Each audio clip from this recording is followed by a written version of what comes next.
Salam sejahtera dan bertemu kembali di channel saya BPJ. Okey, baru-baru ni kalau kita tengok di media sosial terutamanya di Facebook rasmi gym-gym negeri semua operasi besar-besaran dibuat di seluruh Malaysia pada 10 hingga 11 Ogos. Okey. Operasi ni memang besar-besaran semua negeri buat. Okey. So kalau kita tengok dalam satu hari operasi tu seramai lebih kurang 1043 parti telah pun ditahan. Jumlah pemeriksaan 3,000 lebih diperiksa, 1,000 lebih telah pun ditahan kerana melakukan kesalahan di bawah Akta Immigration dan Peraturan Immigration. Antara kesalahan paling banyak adalah tinggal lebih masa, salah guna pas dan kosong lah, tak ada dokumen pengenalan diri. Okey, so operasi ni akan berterusan dan dalam berskala besar.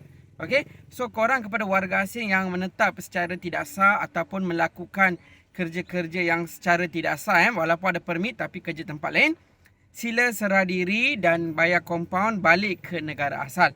Okey, sebab apa? Walaupun awak ada permit, awak kerja dekat tempat lain, awak dianggap parti juga kerana apa? Bekerja tanpa izin. Okey, jadi sekiranya awak kosong, tinggal lebih masa, serah diri balik. Yang kerja tempat lain tu berhenti. Kalau masih tak ada kerja dekat tempat asal, baliklah, ya. Jangan bekerja secara tidak sah di negara ini kerana boleh ditangkap. Bukan boleh tangkap, memang kena tangkap nanti dan akan diambil tindakan. Jadi jangan main-main. Operasi sekarang besar-besar macam-macam orang fikir nama operasi takut. Sekarang dia orang dah takut dah. Operasi memang besar-besaran berlaku. Okey. So gunakan peluang yang ada untuk bayar kompaun dan balik ke negara anda secara betul. Okey. So itu sahaja daripada saya. Terima kasih. Bye-bye.